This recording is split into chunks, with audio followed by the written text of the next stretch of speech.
finis juste ma petite brioche et je suis à vous. Hein. Bon, j'ai pas déjeuné ce matin, alors on se retrouve très vite. Bonjour à tous et bienvenue dans cette nouvelle vidéo. Aujourd'hui, qu'est-ce qui change déjà? Petite toc. Donc la dernière fois ensemble, on a vu les crêpes. Comme vous avez pu le voir dans le titre, aujourd'hui on va voir le savane que vous pouvez faire pour vos enfants si vous avez des enfants, pour vos amis si vous avez des amis, pour votre chien si vous avez un chien, ou sinon vous pouvez le faire pour vous si vous avez vous-même. C'est déjà terrible hein, comme intro. On va essayer de moins digresser que la dernière fois. Du coup, je vous propose le jingle et on démarre direct. Voilà, là c'est bam, cash, jingle.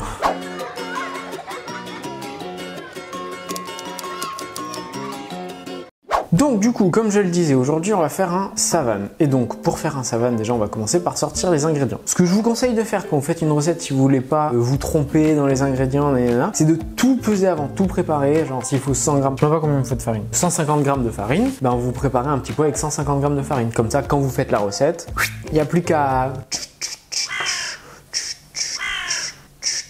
verser dedans. Donc soit il y a un timelapse où je sors les petits ingrédients, soit je fais... Ok, nous revoilà. Déjà, choses qui ont changé. Personne ne l'a demandé, mais j'ai remis des piles dans la balance. Ouais, Enzo, Akiran. Ouais, non, mais c'est un problème de personnalité. Chose que j'ai faite, comme je vous ai expliqué avant, j'ai posé tous mes ingrédients. Comme ça, il n'y a pas d'erreur, il n'y a pas de problème. Je pense que je me suis amélioré en plan de coupe. Ça se trouve pas du tout. Donc, du coup, je vous les présente tels qu'ils viennent de gauche à droite. Donc, il nous faut 150 g de farine, 4 œufs, 100 g de chocolat, une cuillère à soupe de levure chimique, 150 g de sucre, 2 cuillères à soupe ou 25 g de lait et 125 g de beurre et un peu de vanille. Un peu de vanille. Vraiment, je mettrai un peu de vanille. Ce sera pas comme la recette de la pâte à crêpes de la dernière fois où il y avait 20 fois trop de vanille. On va mettre un peu de vanille, enfin que ça ait le goût de vanille. Écoutez, c'est une recette qui est très facile. Alors oui, petite chose avant que vous fassiez la recette, que vous pesiez quoi que ce soit, il vous faut un moule à cake, puisqu'un savane c'est pas comme la région, tu sais, je sais même pas où c'est la savane. En Afrique, je dirais, avec les rar. Et je sais faire que les tigres. Je sais même pas bien le faire, alors imaginez. Moule à cake. Donc du coup, on va la commencer cette petite recette, ma foi. Déjà, ce que vous allez faire, c'est que vous allez prendre votre four, comme ça là, et vous allez le préchauffer à 180 degrés. Donc là, la première chose à faire, c'est que vous allez prendre vos œufs et vous allez les clarifier. Donc vous allez séparer les blancs des jaunes, tout simplement, puisqu'il n'y a pas d'autre couleur dans les œufs que le blanc et le jaune. Autre petit truc, quand on vous demande généralement dans une recette de séparer le blanc des jaunes, les blancs, on va souvent les monter en neige. Donc toujours les blancs dans une grosse casserole. Chose que j'ai pas dite ni dans la dernière recette, ni dans cette recette, mais qui me paraît quand même évidente, se laver les mains pour avoir les mains toutes propres. Et éviter de foutre les saladiers sur sa gueule aussi. C'est pas hyper propre. C'est pas grave, parce que de toute façon, c'est moi qui vais le manger le savane en fait. Donc qu'est-ce que vous allez faire si vous voulez manger mon savane dégueu avec ma tête dans le queue? Vous venez en fait. Donc du coup, pour clarifier les œufs, vous clarifiez les œufs quoi. Là, il n'y a pas d'astuce particulière, je dois dire. C'est tranquille. Si, il y en a, ils mettent l'œuf dans leurs mains, ils laissent couler le blanc entre les. Voilà, c'est faisable, mais il faut avoir les mains propres quoi. Voilà, parfait. Donc du coup, vous avez vos blancs et vos jaunes. Alors faites pas attention, moi il y a un peu de blanc dans mes jaunes, c'est parce qu'il y a un œuf cassé dans le frigo qui était tout barbouillé, je l'ai mis dedans avec, voilà.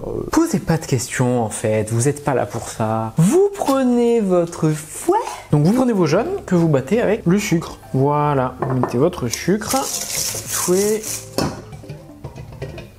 où il a failli y avoir catastrophe, un bon coup de fouet,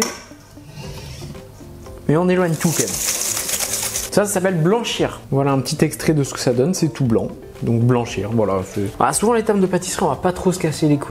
Si on le rend blanc, on le blanchit. Voilà, tout simplement. Une fois que ça c'est fait, vous rajoutez votre beurre fondu. Voilà. Et on rajoute le lait. Le lait. Ça farte ou quoi? C'est Shakira.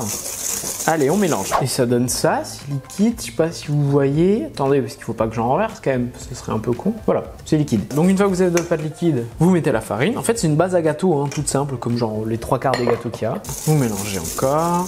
Comme pour la pâte à crêpes, hein, on mélange bien pour éviter les grumeaux. Donc ça vous donne une pâte beaucoup plus épaisse. Allez, partons sur l'épaisse. Et vous mettez la levure. Une petite cuillère à sucre. À soupe, pas à sucre. Ouais, mais une cuillère à soupe, en fait, ça fait un sachet. Un sachet, voilà. On a tous découvert qu'une cuillère à soupe, ça faisait un sachet de levure, en fait. Vous remélangez. De toute façon, la pâtisserie, c'est essentiellement ça. Hein. Tu mets, tu mélanges. Tu mets, tu mélanges. Tu mets, tu... Mélange, effectivement, bravo à tous. Donc, je suis pas au milieu, voilà, là je suis au milieu. Bam. Donc vous prenez votre pâte que vous venez de faire, vous avez fait tous les mélanges, c'est super, bravo à vous, vous êtes pâtissier. Vous mettez à peu près la moitié de la pâte dans un autre saladier. Donc du coup, vous avez, hop là, votre pâte en 2 saladiers. Dans l'un, vous mettez un peu de vanille, donc vraiment un peu. Normalement, c'est assez fort. Alors. Voilà, c'est mieux. C'est ça que je voulais faire dans la pâte à crème. C'était cette quantité-là que je voulais. Pas le triple. Putain, quel pâtissier en carton, là. Hop là. Je suis vulgaire, je suis désolé. Je suis toujours pas au milieu. Vous vous en fichez, vous aurez des petits zooms, vous aurez des petits... Ouh. Mais moi, je vois que là, je suis pas au milieu. Donc ça, c'est la vanille. Hop là, on ne se lèche pas les dents normalement. Moi, je l'ai fait. Qu'est-ce que vous allez faire, en fait? Je suis hyper agressif. Oui, voilà. Ensuite, vous prenez votre chocolat. Toujours la petite cloche. Allez hop, il faut qu'il soit chaud et fondant votre chocolat, un peu comme moi. Et voilà, vous sortez votre chocolat fondu, regardez ça. Waouh, du bon chocolate. C'est beau, et là vous goûtez, vous trempez un petit doigt et vous dites ah putain c'est chaud. C'est pas ça que vous dites normalement. Vous dites c'est bon, mais là c'était chaud. Bref, donc avec un doigt en moins, mais un bon goût de chocolat en bouche, vous prenez votre deuxième saladier dans lequel vous mettez le chocolat. Alors là je galère parce que le chocolat est pas si chaud, enfin est plus si chaud, mais par contre le bol est chaud sa mère. C'est ce qu'elles disent toutes. Allez, c'est chaud en plus. J'ai jamais entendu au cours de quoi que ce soit, ton bol est chaud. Vous mettez votre chocolat et vous mélangez. Donc dans le deuxième saladier du coup. Dans un vous mettez la vanille et dans l'autre vous mettez le chocolate. Vous n'oubliez pas d'en laisser un petit peu dans le bol pour pouvoir le lécher après. Voilà votre chocolat, votre vanille, c'est magnifique, c'est beau. Maintenant, qu'est-ce qu'on va faire? Là, vous me le dites, Kiran, qu'est-ce qu'on va faire maintenant? Eh bien, je vous le dis, parce que je suis là pour ça. On va battre les blancs en neige, hein, parce qu'ils ont été très vilains, ce petit blanc. Une petite pincée de sel avec les blancs, ça les raffermira. Vous prenez soit votre fouet et vous y allez à la mano. Pas très envie de le faire à la mano. Sinon, vous faites comme moi et vous le faites au batteur. Parce que je vous dis pas ce que j'ai fait l'autre jour, mais j'ai mal au bras. Allez. Voilà, ça c'est fait. Il faut que ce soit des blancs bien fermes. Que vous puissiez mettre la tête dedans en disant waouh, mais c'est quoi toute cette neige? C'est le Canada ou quoi, tabarnak? Le mot tabarnak est sorti, c'est que c'est bon. Ou alors, ok. Il faut qu'il tienne quand vous le bougez comme ça, il faut pas qu'il bouge. Heureusement que c'était bon. Tili. Donc ensuite, ce que vous faites, vous prenez cet instrument que l'on appelle une... Putain, vous avez loupé un super truc, j'étais en train de dire cet instrument qu'on appelle, et la cam, elle s'est arrêtée, comme pour me dire ta gueule, genre... La maryse. Donc vous la prenez, on va commencer par la vanille. Donc vous prenez la moitié de vos blancs en neige que vous venez mettre dans votre préparation à la vanille. Et donc là, en gros, vous partez du centre et vous mélangez délicatement.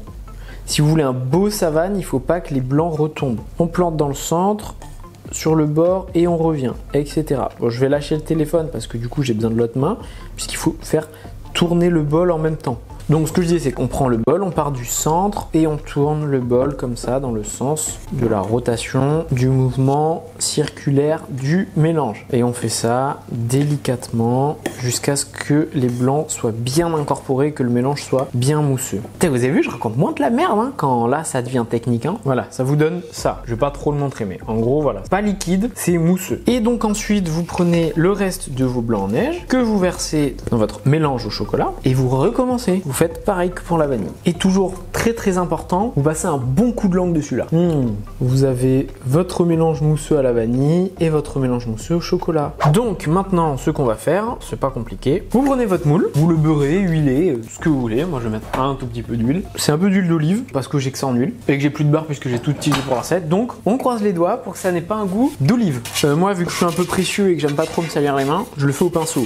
Vous pouvez prendre le beurre et l'écrabouiller avec vos mains directement dedans, comme on faisait chez mamie, quoi, quand on était petit. On avait tous la même mamie ou quoi? Voilà. Et une fois que vous l'avez bien beurré, zoup la boum, ce que vous faites, c'est que vous prenez ça, une corne, quoi, ça s'appelle une corne. My corn, vous venez mettre uniquement la moitié de la vanille. Pas besoin que ce soit précis, hein, vous pouvez faire ça au feeling. Voilà, vous n'êtes même pas obligé que ça s'étale vraiment partout. Ça fera plus joli, justement, si ça s'étale pas partout. Ensuite, vous venez mettre la moitié de votre chocolat par-dessus. Et c'est pour ça qu'il faut que ce soit mousseux. Parce que si c'est liquide, ça va juste faire un gloubi-boulga qui va se mélanger trop trop bizarre genre. Voilà, donc là j'ai mis la moitié de ma vanille et je mets la moitié du chocolat. Et donc on vient remettre l'autre moitié du coup de la vanille par-dessus. Et on vient finir en mettant la deuxième moitié du chocolat. Et donc vous prenez votre gâteau, bon on va le prendre comme ça parce que c'est quand même lourd. Vous venez le mettre dans votre four à 180 degrés.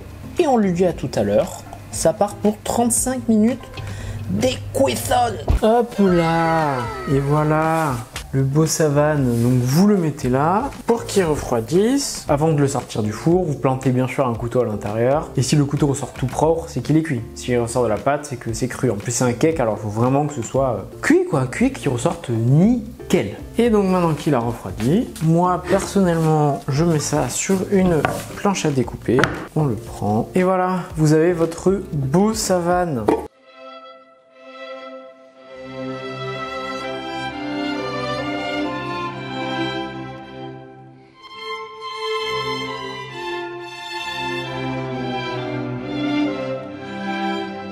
On va quand même le goûter parce que on n'est pas des sauvages. Même si je vous avoue que quand on regarde des vidéos sur TikTok, Insta où les gens y goûtent, ils sont toujours genre waouh mais incroyable. C'est le meilleur savane que j'ai mangé de ma vie. Je vais continuer de parler la bouche pleine. Tout ça pour dire que c'est hyper difficile de savoir si c'est vraiment bon ou pas. Enfin c'est facile de surjouer quoi. Vous voyez ce que je veux dire? Non mais il est bon quoi, c'est un savane. Au meilleur que Papy Brossard, parce que c'est nous qui l'avons fait. Je finis la rue. Voilà, vous prenez un petit verre de lait comme accompagnement parce que ça reste un savane, hein, ça reste un peu sec et ça sera délicieux. Un petit croc dans le placard. Yeah. Petit verre de lait. Puis voilà quoi, la vie est belle finalement j'ai envie de dire. Je vous le conseille au petit déjeuner, au goûter, en dessert, la nuit à 4h du matin, vous vous réveillez, vous avez faim, bam on peut venir taper un petit morceau de savane, ça fait de mal à personne, personne verra la différence. Et puis sinon, merci d'avoir suivi cette vidéo, on se revoit normalement dans une prochaine, ça m'a l'air quand même bien parti cette histoire. Et puis voilà, bon je vais pas vous faire le soin de abonnez-vous machin, je pense que vous savez si ça vous plaît. Je vous dis à plus, vive le savane et merci d'avoir regardé encore.